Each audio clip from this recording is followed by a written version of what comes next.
Hello, everyone. Welcome to Tangent Tuesdays, episode 3.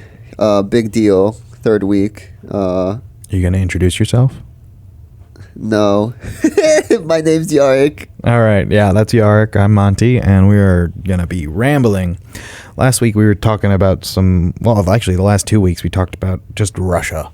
Yeah. Mostly, and serious politics stuff. We said we were gonna come in and talk about Chicago today, but both of us have had a chaotic week and didn't do any silly research into Chicago. Well, I wouldn't say any, but I didn't do any detailed stuff. Nor I. But we do have plenty to talk about. We were just talking about. You're talking a little bit about St. Patrick's Day. Yeah. That's coming up. Celebrate your Irish friends by mocking them by getting wasted. Fun times. I mean, it's appropriate daytime drinking. You could be outside drunk daytime. Yeah, that's kind of the point I was making. It's it's celebrating the stereotype of drunken Irish. That's not how I would see it. I don't really see it either. And Irish people love that we celebrate it here, but I like day drinking sometimes. Yeah, I don't really like drinking much. Though about it, have you ever been to the river when they dye it green? Not in a long time. I don't think I've ever. Oh, we should go. Well, I'll go without you. Yeah, you can go without me. Yeah. Make a podcast without me. Fine, fuck you. No, there's a reason I don't like it. Is it just A, it's why? Kind of pointless. B, that's a lot of dye to be dumping in the river. It's a union that does that. That makes it worse. It's I think the plumbers union? Really? Yeah. I was thinking they're the ones that started this whole tradition. It was a union that started the tradition of dyeing the river green. Okay, I did not know that. Yeah. There you go. There's some Chicago history for you all. More reason for me to not like unions very much. What? It's pretty harmless now. Before, they used some weird dyes, probably from real toxic shit. But now, it's fine. You remember the years ago, and I'm sure it still exists today to some extent. But there's running jokes about how if you go take a swim in the Chicago River, you'll come out with a third eye. Yeah. That Simpsons three-eyed fish next to the nuclear power plant. Yeah. I feel I don't know. Maybe the dyeing the river green back in the 70s contributed to some of that. Probably, but I mean, back then the river was treated as a wastewater. Like you would throw away stuff into the river. It wasn't clean. Speaking of exactly that, I remember maybe a decade ago, give or take a few years. I want to say St. Louis sued Chicago for sending our shit to them because our sewage goes to the Mississippi. So in the last 10 years, give or take a few years, about a decade ago. They've been doing that since we reversed the flow of the Chicago River. I know, but the thing is that so they sued Chicago because they were like, "Hey, stop! You're sending your shit to us." Because we are, and then it goes past them and then out into the Gulf of Mexico. And so I think a case, if I remember correctly, went before the Supreme Court, and the Supreme Court was essentially like, no, St. Louis, you can't sue Chicago for that because you do the exact same thing to every other fucking city downstream from you. Yeah. So you have no right to complain. Yeah. Oh, you know what? How about, I heard a story when my friend was going to school in St. Louis about Harry Carey. You know Harry Carey? No. You don't know Harry? All right. Well, Harry Carey was a baseball announcer for the Cubs for a long time. Okay. And supposedly, from what I heard, he was originally an announcer for the St. Louis Cardinals. Okay. But there was some infidelity. He fucked the owner of the Cardinals' wife. Whoa. And got chased out of town and came up to Chicago and became an announcer here. Of course, I don't know if any of this is exactly true, but I like to believe it is because it's funny to think that the Chicago Cubs St. Louis Cardinals rivalries all started from a man fucking another man's wife. That's crazy that he got the same job at a different team. I mean, it kind of makes sense if that's his career. I suppose, but I figured if it was I feel like that was a big deal, and like Chicago Cubs would have like called, the previous employer and be like, "Hey, how's this guy?" Or maybe he and they would have been like, "He fucked my wife." Wow, that was way too loud. Yeah, I mean, maybe, but also you got to think maybe he was very popular as the radio host, and Chicago was looking for an opportunity to poach him. But of course, I don't know. I'd have to look into this. So whoever's listening, if you are believing me, verify that shit. Wow, what a shitty thing to do. What? Just telling like. Hey, I'm telling them to. You're just spewing some shit and be like, hey, whoa. Be like, hey, Whoa. Audience, just fucking, just do it for me. Just Google it for me. Yeah. I could lie to you and say, like, act as if I know it while I'm reading off of a Google sheet, but you know what? No, I'm gonna hand it off to you. I will for sure in future weeks come more well researched. That's a lie. I really don't think so. So I did wanted to get into a story. The El Salvador CPAC stuff? Yeah, so Nayib Bukele, president of El Salvador. Isn't he a recently elected president too? I think he just won the election right now. Yeah. There was like an election just recently. But he's been president since 2019, I think. Oh, so he won re-election. Yes. Okay. So he spoke at CPAC yesterday, February 22nd. He gave like a 20-minute speech. And it was pretty interesting to see the audience cheer him on. Like they literally were, chanting his name, like Bukele, Bukele. And it's a bunch of Americans. So what does that say? Bukele talked about, obviously, the progress that El Salvador has done in regards to its crime and gang problem. It was the most dangerous country in the world. For a long time, wasn't it? For a while, and, not too long ago. Well, maybe not the world, but Western Hemisphere. No, the world. Really? Yeah. Even compared to places like Iraq during the invasion? Yes. That's insane. Yeah. So Bukele came in, and the reason he's super popular at CPAC is because he's had this sort of like stardom and like influencer sort of coolness attached to his like style of leadership. I guess he aligned himself at CPAC with the conservatives because of like his policies. So just won re-election, super popular in El Salvador, and he spoke about how he did the things in El Salvador and how there's like certain aspects of American society that need to be like taken care of. So yeah, it's interesting to see a foreign leader telling us to work on our domestic shit. Yeah, but like he feels like a rock star, man. Yeah, actually, when you brought up El Salvador, and he's super young. The crime stuff, it made me think about, like, I was listening to, I think, a clip from the Joe Rogan podcast the other day, and they mentioned a giant super prison in El Salvador that opened recently, and I just did a quick little Google, which I could have done earlier, but I decided not to. So fuck you guys. I'm kidding. Whoa! What a fucking. I know, I'm sassy today. Yeah, what the hell? So I'm looking at this AP article. It came out in October of 2023, and it's talking about how, at least as of October, this prison is huge, and it can hold 40,000 inmates. Yeah, 40,000. 40,000 max is its capacity, and as of October, it had 12,000 inmates. Yeah. And the AP article says 12,000 accused or convicted.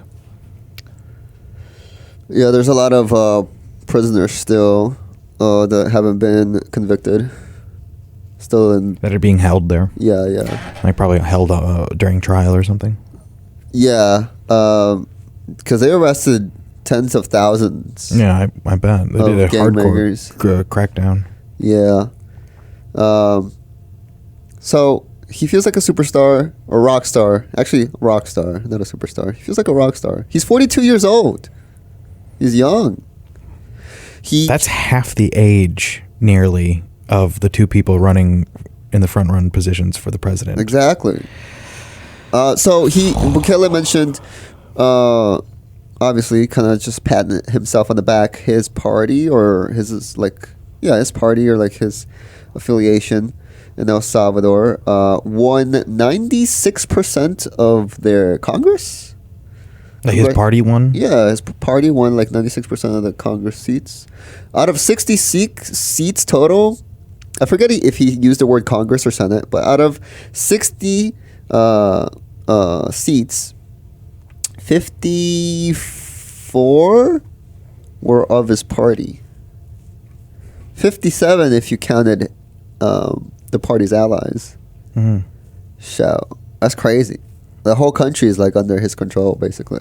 Yeah, which was the controversy when he was starting to get popular because he sort of strong-armed himself into this righteous position. Yeah. For me, just, whenever I see something gets like over 90% of the vote, that does bring up red flags for me. Because it's like, you talk about, you hear like Putin has an 80-some percent, 90% approval rating, and he gets 80% of the vote in favor of him. Yeah. And I'm like, how much of that is actual voting versus fraudulent voting, and how much of that is because he has the reins of institutional control, like the propaganda reins, the reins on the propaganda machine? Yeah. I mean, obviously Russia's corrupt. But I'm wondering, like, I'm wondering if El Salvador is equally doing that, or that's what or if they're like just literally everyone wants his party to be. Yeah, everyone's just sick of the shit going on there. Yeah. I mean, and who knows? Maybe that's the case. Even like I can imagine that was the case how Putin got started in politics. People are just sick of seeing Russia, and then he took over. I don't really know how Putin installed himself in power. Something to do with Yeltsin back in the 90s, but you know what? We talked enough about Russia last week. Let's drop that. Yeah. Back to El Salvador. Hugely popular president, at least within his own country. Yeah, and apparently by U.S. conservatives. The biggest thing I suspect is that U.S. conservatives have heard the story. Those that have heard the story of Bukele is, obviously his crackdown on crime. Yeah. And the heavy hand that he used, and I feel like a lot of Americans are, wanting that. And it's always funny that, in the national news cycle, you hear about crime. The stories that make it to the national news come from the big cities, for the most part. Obviously, just because there's more people concentrated, in small areas, crime happens more often. Just because there's more people, so you hear about these things, and the conservatives always like. Well, I have a question up to what you were just saying. Is it happens more because there's more people, or is it because there's more people there's a higher per capita rate of crime? Because I think it's the latter. Like, I think density in a population area where you have so many people creates a higher per capita crime rate than in a low dense area, at least statistically. Like, if you were to look at all the dense areas and the per capita crime compared to all the non-dense areas and the per capita crime, I think the average would be in favor of dense cities. Yeah, as opposed to rural and there's areas. many reasons as to why that happens. Part of it's the diversity of the cities compared to rural areas. When you have a large population that's very, very mixed of different groups, you get lower social capital. There's less trust among people. It's easier to trust people who look like you than it is to trust people who don't look like you. And this is just like psychological. True. I suppose. But also because just being around an immense number of people sort of rewires your brain to not be in community. Like Yeah. you can't say hi to 50,000 people walking down the street in Midtown Manhattan. You could, but how many of those people are you ever going to say hi to again, or like have a conversation with, or how many of those people do you actually know? I think it's not a matter of like saying hi, but how many people you have connection to. And I think when you have a city of enormous population like Chicago or LA or New York, it's harder to have those social connections. Well, right. You're not gonna. It's easy to say hi to people. It's just hard to get to know people. Right, but you're just not gonna say hi. Like in a small town, you're walking down the street, you're gonna say hi to whoever's walking down the street. In New York, I'm walking down the street, and I'm just walking, man. But again, okay, so cities, conservatives think they want a heavy hand on crime here in the United States, which I do see the point or the need for it, because I do think that the far left has come to like this sort of stance on justice that's just a bit pansy, in my opinion. In what way? I feel like a lot of major cities have made decisions to move forward with focusing more on rehabilitation and like giving people second chances more often, right? Which is great. It's amazing. But I feel like this has been sort of rushed.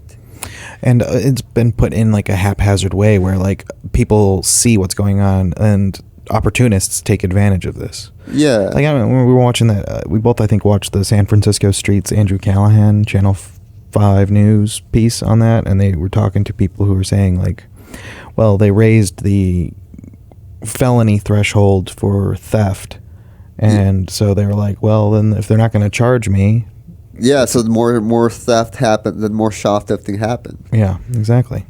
So they'll like stay below the threshold of like, I think it's like a 1K. It was a little less than 1K. I think it was like anything 950 or more is a felony, but anything below 950. So they would go and steal $949 worth of stuff, and then go into another store, steal $949 worth of stuff. Yeah, so stuff like that, and then like they would get caught, and then you get a slap on the wrist or just nothing, and then they're doing it again, and now, on top of like, corporate flight from offices and city centers, crime, theft that's been happening. Major stores are feeling it. Like Target pulled out of New York. Entirely? Like New York City? I think Manhattan for sure, but New York City maybe. I can't remember too much of the details, but yeah, Target's pulling out of Manhattan because of crime and other reasons. Well, I guess some stores just weren't profitable, regardless of like crime or not. But the crime, I'm sure, did expedited the decision. Yeah. Stuff like that, man. Speaking of crime, though, this morning, my mom sent me an email of a community alert from the Chicago Police Department, and let me read you this community alert real quick. Bureau of Detectives, Area 3 and 5. There's 5 areas, right, in Chicago? Okay. I think 5. And so, community alert robberies.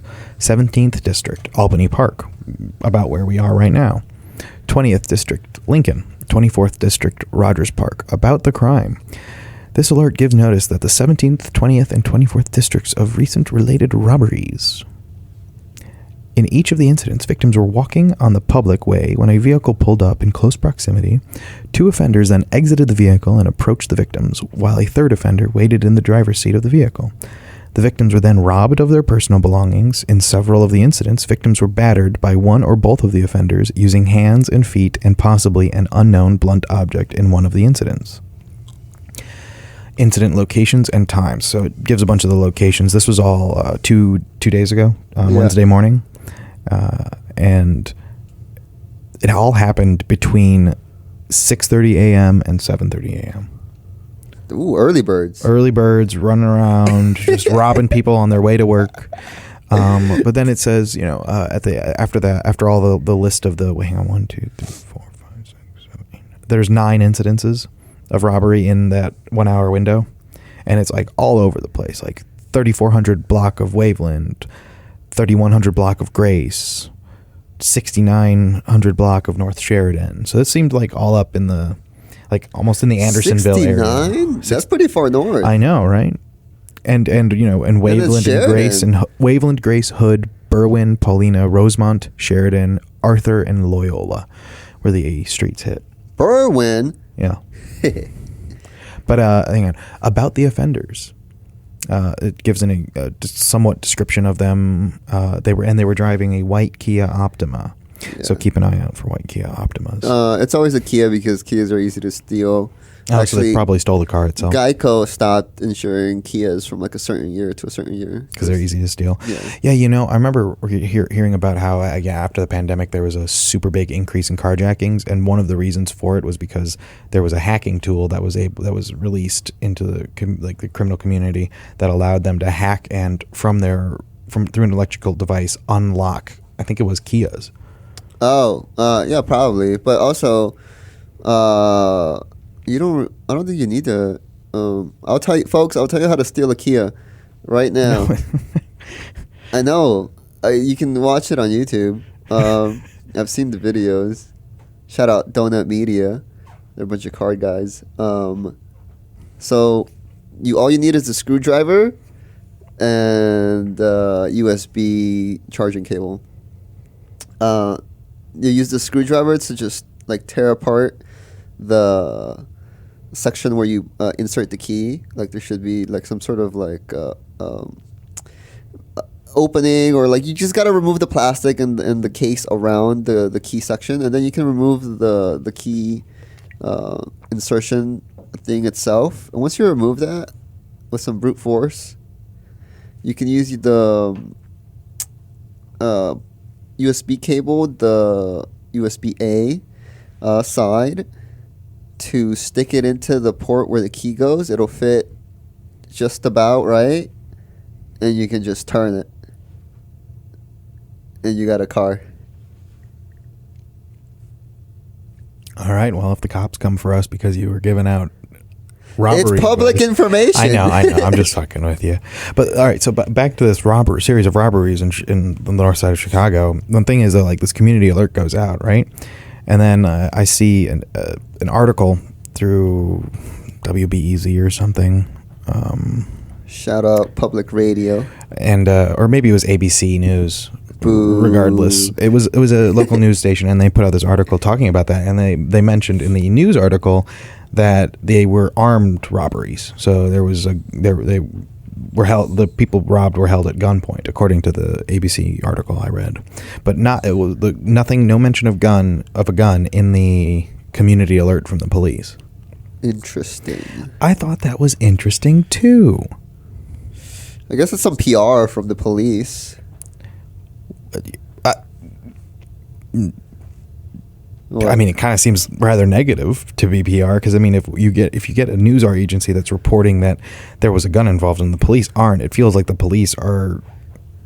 I mean, I guess maybe they're PRing, trying to make people feel safer. Yeah, because the people that receive that, what is it? A newsletter from the police? Community alert. How do you receive these? It was through email. So you have to sign up.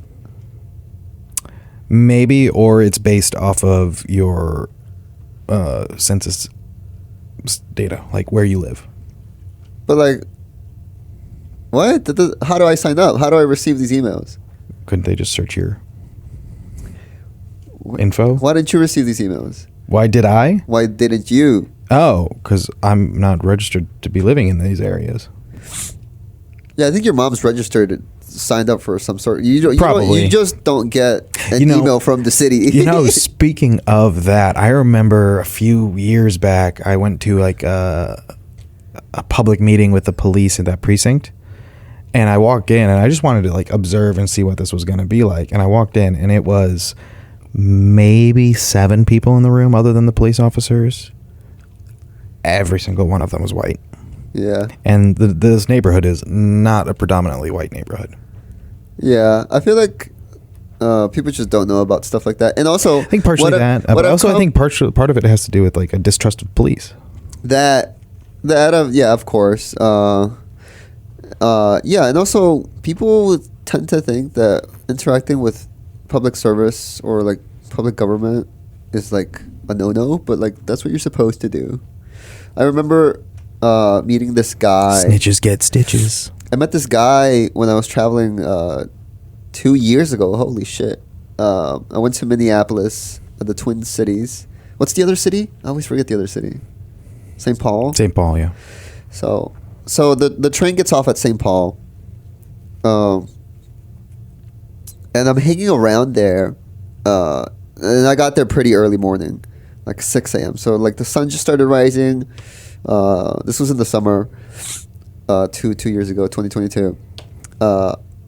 Anyway, I have to wait to check into my hotel, so I'm just I have the morning to myself in a new city. I'm just wandering around the streets. The Mississippi River ends in the Twin Cities, and like the train station is right next to the river. So I thought, hey, let me go check out the riverbank, right? So I start walking towards the river, and it's just a huge highway going south. So I was like, all right, there's nothing there, so I'll head north, and I'll try to get to the riverbank that way. So I start like looking for a route towards the river. I turn on the street that's like leading me to the river, and then some guy comes across the street, wants some crossing, and he says hi. I'm like, hi. He's like, where are you going? I'm like, oh, I'm just trying to check out the river. And he's like, yeah, don't go that way. He's like, there's a meth camp over there, or like a bunch of, he's like, there's a lot of homeless people camped over there. I was like, all right. And then he's like, yeah, look. And then he showed me I just had to look up the street. There was another camp. So that was like pretty telling of like where I was. Like the riverbank wasn't a super friendly place, which I would have assumed like here in Chicago, but like, I guess not. I was going to say, I'm not surprised given what I've seen in Chicago. The riverbank? The riverbank's pretty chill here. Yeah, in the downtown area where it's full of a bunch of rich people, but other areas of the riverbank, I've seen homeless encampments along the riverbank before. Although I'll admit, most of them not like I saw in St. No, it was like a whole like block. So I was like, what the heck? I agree. Like when you see those in Chicago, where you see them usually is like under overpasses or something like that. Well, yeah, just here you don't see it at that scale. You don't. Well, now because of like, I think Chicago's a lot bigger of a city than that city, and I think it's just a matter of we're good at shoving them away where people don't really go and see it anymore. Like I've noticed a lot of the homeless encampments in Chicago that I've seen, or at least the ones that I've seen that have the highest concentration of late, have been either on like right next to the entrance ramp to the 94 going north off of Roosevelt Street over by UIC. And then also those aren't homeless people. Those are the migrant refugees or whatever right next to UIC. No. This was before that happened. And this campus existed long before. And these are not migrant refugees. These are homeless people. And then you have another encampment of the same exact type, same demographic that is by the split where the 94 and the 55 split going south. There's a big encampment under that too. I mean, it's not a giant for blocks and blocks encampment, but it's a pretty damn dense encampment. But then you see migrant camps, and those are, I've noticed, usually centered around police stations. Oh, no, yeah, sure. But the one by UIC, it got bigger because that's where the migrants are like bused to. To the UIC area? Yeah, right across the highway. Yeah. That's where like the entrance program for like the city has available for. I don't know. I mean, like, yeah, sure, they might be. Anyway, they might be a migrant, but they're still homeless if they don't have a home. Sure. So I went to this guy. This guy talked to me. We hung out for like an hour or two. He showed me around the city, St. Paul, and then St. Paul's the capital, right? So they have a bunch of cool buildings, like government buildings. And I'm like, hey, like colonial-esque architecture. Let's just have like the Capitol buildings and stuff. Yeah. So I asked him. Well, no, it's Minnesota. It wouldn't be colonial architecture. Anyway, they can still have it. It's not called that. Neo-colonial designs. Oh, Anyway, I mentioned, hey, let's go near the Capitol buildings, hang out over there. Let's have lunch over there because I just bought like some sandwiches or something. And he got like iffy. He's like, no. And like we crossed some like military base or something. It was like army something building, and he's like, we shouldn't be here. I'm like, why not? This is public space. Like, we could probably even go into these buildings and we wouldn't have any problem. Turns out this guy was homeless. After like talking to him some more. He's the same guy who warned you about the meth camp. Yeah. And yeah, he was just scared of being near the Capitol buildings and like all the official public buildings, and like they're beautiful. But he's like, yeah, we never go around here. I was like, okay, well, like you can and you should. It's pretty over here. On a nice day, just hang out here. Hell, even maybe them being there might actually put a pep in the step of the political officials to actually do something about the homeless problems. Yeah. So it's just weird that, I don't know. It just felt like uneasy being around the official buildings. But like, I'm like, you shouldn't feel like that. I mean, but I agree. get it. I was going to say exactly that. I get it because these people have probably had quite a few negative interactions with law enforcement. Yeah. And maybe they're also even bitter about their lot in life because maybe things that rules that the government put in place fucked with them. Who knows? That's just me being the cynical libertarian I am. Yeah. But this guy was like, I didn't feel much when I first met him, but like towards the end of like, I'm like realizing we're gonna part ways soon. I just started to not really care what he had to say because he tried to like tell me stuff about life. He was obviously older than me, but like in my head, I just started dismissing stuff he was saying because he looked fine and dandy, but like he was just consumed by a meth addiction. When we were about to part, he mentioned that he had done meth last night and he was still sort of coming down from it. He didn't sleep. That was about to be my question. Yeah. Did he sleep overnight? Yeah. And then once I got like close to this McDonald's, he's like, all right, I'm gonna head out. I was like, all right. So yeah, he probably went to go do more meth. It's amusing to me that the guy who smoked meth the night before was warning you not to go near the meth camp. Yeah. I wonder why that was. You think maybe he didn't pay for the meth he smoked and he didn't want to?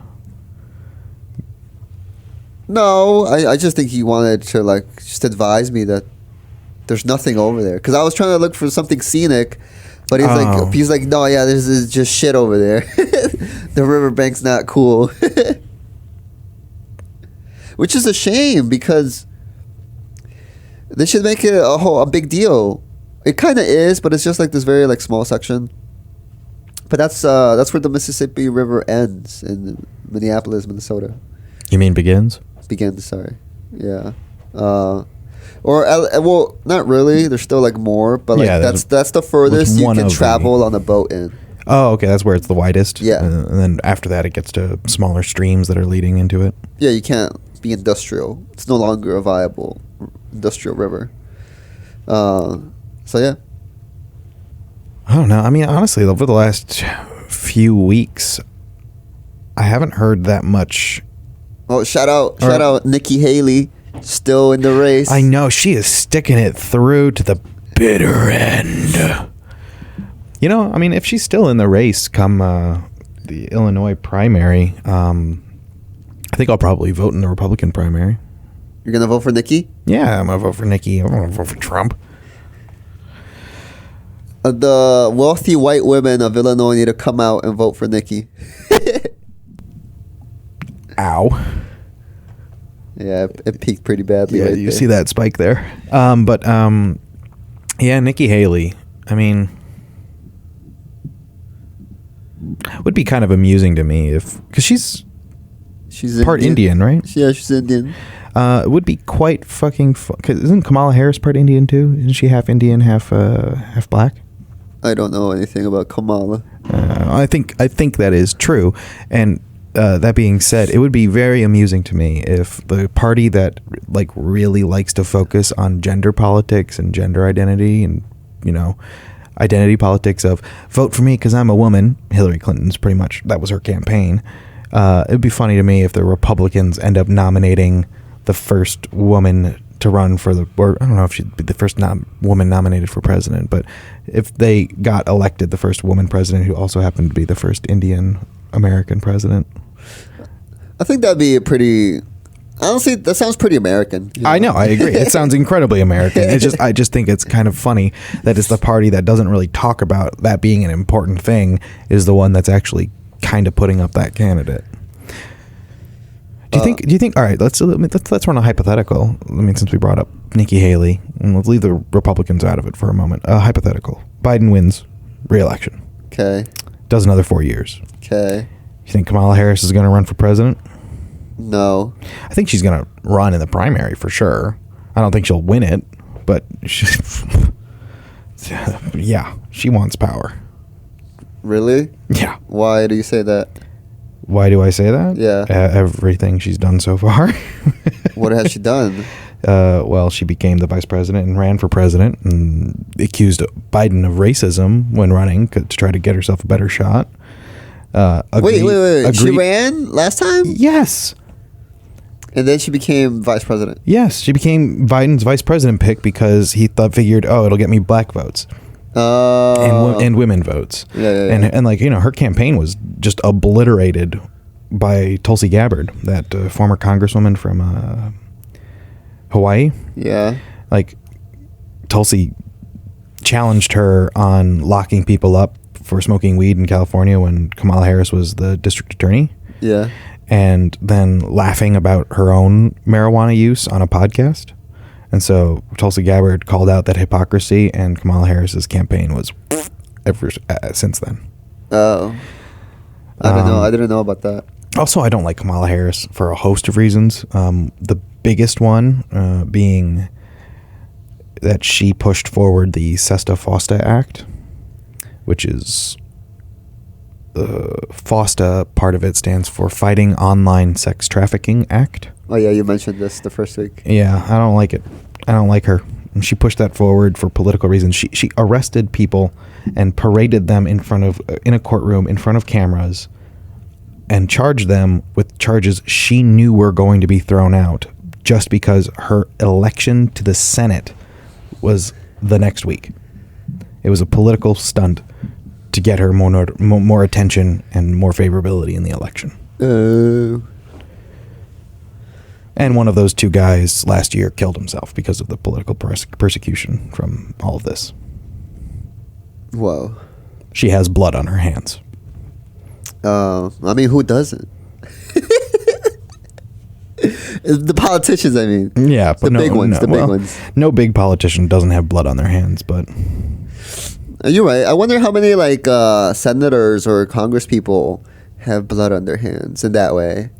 Well, I mean, it'd be pretty easy. Just look at the the stuff they voted on. How many people have voted yes to sending weapons to Ukraine or sending weapons to Israel? True.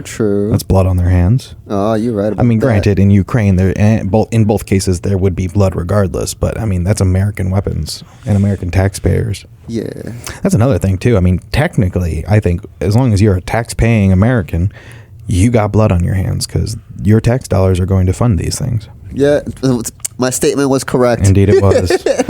Indeed it was. And the worst part is that we are forced to be complicit in this because if we don't pay our taxes, we will go to jail. But what I mean... So and also, here, this is something I've said a few times before in private conversations, but, all right, so if you don't pay your taxes, you can go to jail. And if you pay your taxes, they go to support prisons. And prisons are the only constitutional and legal form of slavery within the United States. So this is what it feels like. You're forced to be a slave holder at the threat of becoming a slave. Oh. Which I think is wildly immoral. I've never thought about it like that. That's crazy. Good thing I just paid my taxes. Yeah, I'll do that in April when tax day comes. The tax lobby. So recently, Oh yeah, that's a fucking big thing with like Intuit and all that shit. yeah. So the IRS was trying to come up with its own portal, right, to file your own taxes directly through the IRS. And I thought that's what I was gonna do this time because there was like some notice when I was paying my taxes that this was possible. Just go directly to the IRS website and pay your taxes, right? So I did that. But the IRS website did not take me to its own like proprietary software. It took me to a link where it showed me its partners, which were other tax. And they were companies, right? Yeah, other private companies, tax prepared companies. And the worst part is that like the fucking IRS knows what you owe them. They know. Because, Yeah. I mean, if they didn't know, then you could pay whatever tax you want and then just say, that's what I owe. Yeah. But no, they know, and they still make us go through all this bullshit, regardless. Well, most people, this applies to most people, but you can get away with some income, like you can hide some income. Yeah, I know. For sure. Yeah. But for the most part, most people receive a W-2 and a 1099 form, right? So, and that you can just upload directly to like TurboTax. I use TurboTax this year just because. Hey, TurboTax, sponsor us. Yeah, well, it's because I have my tax this year was a bit more complicated than last year because Right, because you earned some money in New York for the first half of the year. Yeah, and because I received some for my 401k was shut down and then that was like sent to me, so that's another way of income tax. It's a 1099-R form. So like, and I had two of those because I had another 401k from my Marshall job that expired last year. So yeah, so my tax was a bit more complicated this year. So to be fair, TurboTax made it pretty simple for me to do all of that. So sponsor us, TurboTax. Give us money. Actually, no. Fuck you, TurboTax. Jesus Christ. See, Fuck you, okay, hang on. TurboTax. You know what? Shut the fuck up, Yarg, for a moment. Our listeners, I'm probably aware now. What? Your voice is a bit quieter than mine. Yeah. And then when you get real excited, it fucking spikes. Don't worry. I fix this in post. This is all leveled out eventually. So like when I spike, the max level will be cut off at a max level. Yeah, I know. But just in my ears, it's rough. Lower your fucking thing. My fucking thing is almost completely off. I don't know what's wrong with your equipment. It's not my equipment. It's your fucking voice. Anyway, so yeah, fuck those TurboTax. tax, fuck those tax things. Fucking IRS, just hire some fucking computer science interns. Make them some software engineers. Also, just make your own software. Also, I have an idea too. Maybe make the tax code less complicated so that average people can like actually work with it. What do you mean? It's pretty simple already. It's not that simple. If most people like. Yeah, most just people get can checks, do it. right? Yes. That's all you need to do. Yes, but then you've got all the other loopholes that the rich people can pay their lawyers to take advantage of for them. That's true. Yeah, that's what I mean. Like, I want to see all that shit gotten rid of, and the tax code simplified. Okay, no, yeah. You're right about that. I mean, I remember when Trump and Clinton were debating on stage, and Clinton was like talking about how Trump abuses the tax code, and he's like, that doesn't make me bad, that makes me smart. And then he goes on about how you could have, like, as a politician, she could have tried to work to change this stuff, but she didn't because her donors and her buddies all benefit just like he did from these tax loopholes. And I think that's part of the problem why we aren't going to be getting rid of any of these tax loopholes anytime soon, is because the people who donate the most money to these politicians' campaigns are the ones who benefit the most from the tax code remaining the way it is. Yeah, I remember that instance with when Trump said that. It was on a debate. Yeah, I know. Yeah. On the debate stage, it was one of those like, oh shit, you can say that moments. Yeah, it was pretty cool.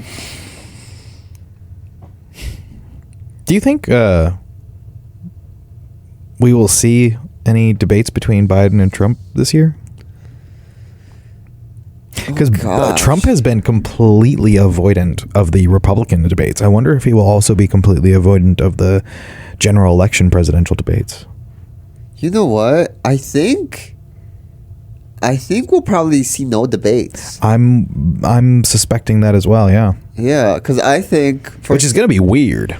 I think I think it'll be sort of mutual. Well, yeah. Because Trump doesn't want to do it, and Biden's team doesn't want Biden to do it.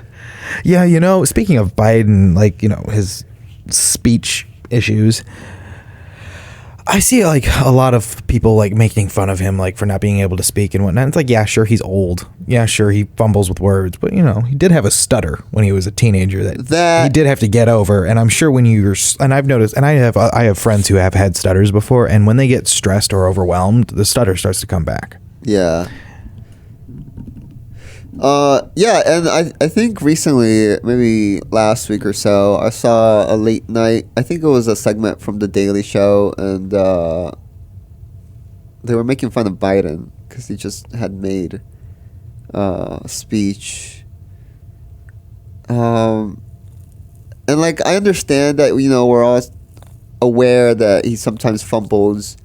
The example that they showed, I was like, okay, yeah, that's you know, that's a fumble, but it's not. I understand them. Was it the Sisi Gaza?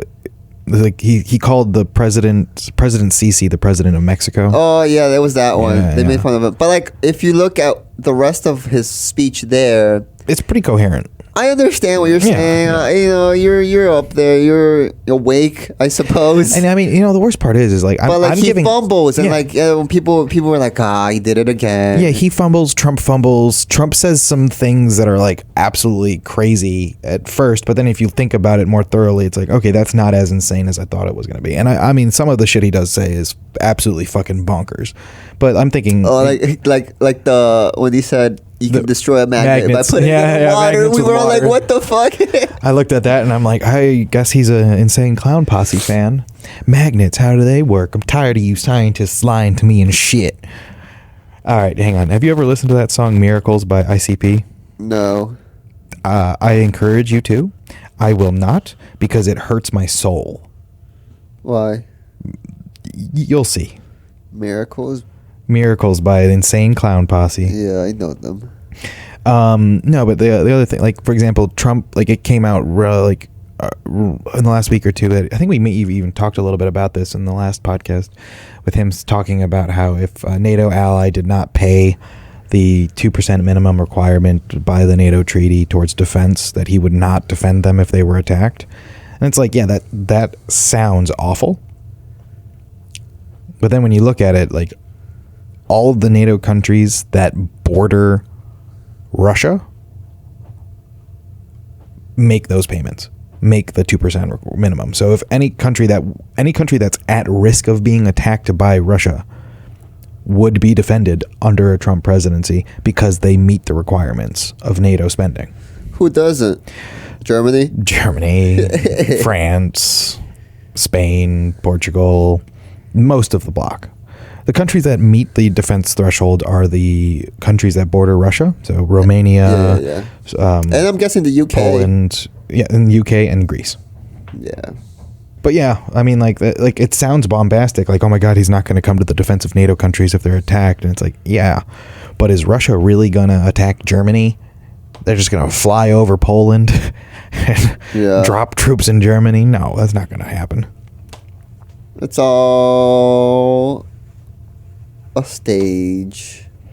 All the world's a stage, and all the men merely players. Yeah, I mean, that's what it is. It was a media piece.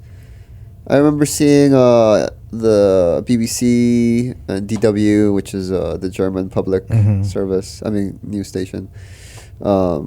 they were all talking about it, like why Trump's unhinged. But you're right. It's not that. Yeah, you're right. It's not that unhinged. No, it's not.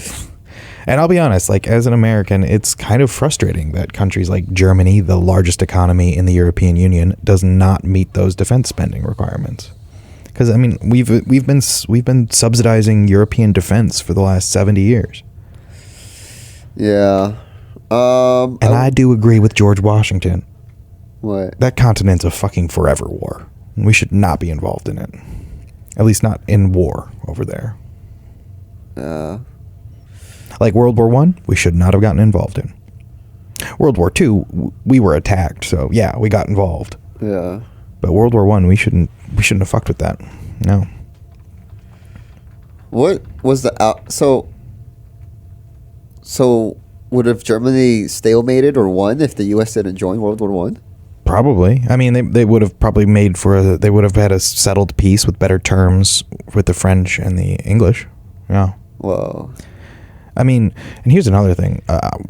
In this hypothetical situation, like, I don't like what happened in that war because essentially the United States, we had pretty much a free trade policy. We would trade with any country. Yeah. And at the beginning of World War I, the British and the Germans tried to blockade each other. Essentially what happened was the British blockaded the Germans so they couldn't import anything or export anything. They used their navy to force that blockade. Whoa. And so the Germans were like, okay, we don't have a navy to challenge that, but we have these U-boats, these submarines. Yep. So they declared the waters around Great Britain a war zone because, all right, we can't blockade you like you're blockading us, but we can do our own version of a blockade through our submarines. And that's kind of what dragged the United States into the war because some of our boats were getting sunk by these German submarines.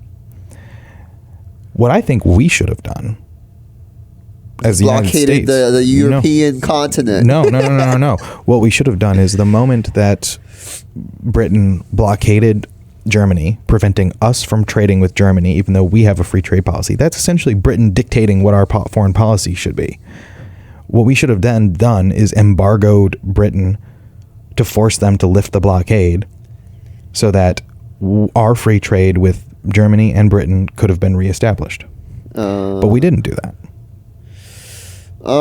And because of the quote-unquote special relationship between Britain and the United States, we ended up joining them. Yeah, democracy. Yeah, and the first progressive president got us into the First World War. Yeah, man, we gotta expand democracy. Yeah. How'd that work out? Have you heard of the Have you heard of the new game that came out? I haven't played it, but like I've seen some videos of the hype. Helldivers 2. No, I've never heard of it. It just came out recently, and it's like one of the biggest live service games to come out in the past couple of years. Anyway, you're fighting either bugs like Star Troopers or mechs like Terminators. Starship Troopers. Yeah, Starship Troopers. But in Helldivers, you're expanding and liberating planets in the name of democracy. Oh my God, you know what? On Paramount, I've been watching the Halo series. There's a Halo series? Yeah, Paramount Plus has a Halo TV series. It's on its second season right now. The first season was okay, not so great. How many episodes was the first season? I think each season's either 8 or 10 episodes. Okay. So, standard television series nowadays, yeah. Yeah. It's been funny to watch that go from like 24 episodes to 14 episodes to 12 10 to 12 to 8 to 10. Actually, I was just rewatching some Californication, and I noticed, oh shit, these are 12 episode seasons. Yeah. I'm used to the 10 or the 14, but regardless, the Halo series, it's nostalgic. Yeah, that's the right word for it. Is it live action? Yeah, live action. Okay. I mean, obviously, it's heavy on CGI because of all the aliens and whatnot. Dude, I don't think I've ever heard about this show. I didn't know there was a Halo show. yeah, there's a Halo show. And I mean, like... See, that's bad marketing. Like, I should have known about this. Oh, I know. It wasn't... I mean, like, it's one of those things where, like, Paramount Plus advertises their shows on their fucking network. Like, Amazon advertises their shows on Amazon. The only show that Amazon ever put out good was the Boys. Oh no, Invincible's really good too. I've never watched that. So it's kind of like The Boys, but it's animated. I know what the premise is. I just never watched it. It's really good. What else did Amazon do? Amazon did the last 3 seasons of this show called The Expanse. The first 3 seasons were done by the Sci-Fi Channel, and then it was canceled, and Amazon picked it up for the last 3. And what's that show about? It's kind of like solar system politics plus a bunch of shit, sci-fi shit. Oh, that's cool. It's really cool. Like, it's about like Mars has declared Mars as a colony declared independence from Earth like several decades ago, and it's about like the people who live and work in the outer belt, so like the asteroid belt and on Ceres and whatnot. Yeah, they're kind of like the proletariat, the oppressed proletariat, who are rising up against the oppression of Mars and Earth. Meanwhile, Mars and Earth are doing geopolitic games. It's pretty fun, pretty good show. Oh, that's interesting. But then it goes pretty hardcore, very, very, very sci-fi later on, which it gets a little wacky, where like they can travel to other solar systems and shit. But it's decent, and it gets back into the politics of it. And I mean, I think a lot of the show is really good. But there are some aspects of it where it's not so great. Like season 3. Season 3, they got canceled from Sci-Fi. So they were clearly building towards a wrap-up conclusion. And then right before the series ends, or that season ends, Amazon picks it up. And so they're like, oh shit, we got to make it open-ended so we can make another season. And then they did, and it kind of felt rushed at the end of that. And then the final season... It was a short season. Like usually those seasons were like 10 episodes, give or take. Yeah. And then the last season 6, was only like 5 or 6 episodes. Oh. Does it end well? Not really. No. The last episode has a lot of good parts of it. It's just they introduced I think in the last season they introduce a like brand new character arc. Yeah. And then they don't go anywhere with it. And I think they kind of left it open for the possibility of maybe making a movie or something in the future, but I don't think that's going to happen. Oh. But it's a good show. You should check it out. All right. Talking about space shows. Oh, hey, speaking of space, first private company ever to land on the moon did it yesterday. Oh, yeah. U.S. Some Houston-based company landed a little lander on the south pole of the moon to check for water. Yeah, I saw that. Suck it, Japan. Your fucking lander fell over. Ours is standing up.